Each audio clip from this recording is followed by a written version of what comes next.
அதிர்ஷ்டம் நியூஸுக்கு வரவேற்கிறோம். பரிகார பூஜையில் பங்கேற்ற பழனிசாமியின் மனைவி ராதா மற்றும் துர்கா ஸ்டாலின். என்ன நடந்தது? திருவேலங்காடு வடாரண்யேஸ்வரர் கோயில்.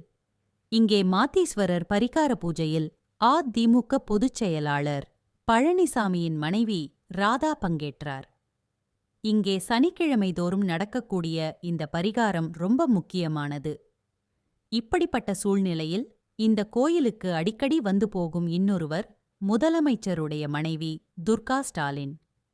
இப்படி எதிரெதிர் துருவமாக இருக்கக்கூடிய இரண்டு கட்சித் தலைவர்களும் பழனிசாமி முதல்வராகணும்னு அவங்க மனைவி தொடர்ந்து ஸ்டாலினை முதல்வராக இருக்க வேண்டும். துர்கா ஸ்டாலின் ஏற்கனவே இப்ப யாகம் பூஜை இதெல்லாம் புதிதல்ல. துர்கா ஸ்டாலின் அவர்கள் ஒட்டகத்துக்கு அந்த பூஜை பண்ணது, இன்னும் பல கோயில்கள்ல போய் வேண்டுதலை நிறைவேற்றிக் கொண்டிருப்பது தெரியும். ஒரு பக்கம் திருப்புறங்குன்றம் சர்ச்சை, அதில் இஸ்லாமியர்கள் ஓட்டை வாங்கணும். இன்னொரு பக்கம் கோவில் கோவிலா போய் இந்துக்கள் பார்த்து இந்துக்களும் ஓட்டு போடணும். இப்படி மக்களை திசை திருப்பக்கூடிய வேலையில பல பேர் ஈடுபட்டுட்டு இருக்கிறாங்க. இந்த சமயத்துல வரக்கூடிய தேர்தல்ல யார் ஜெயிக்க போறாங்கன்னு தெரியல.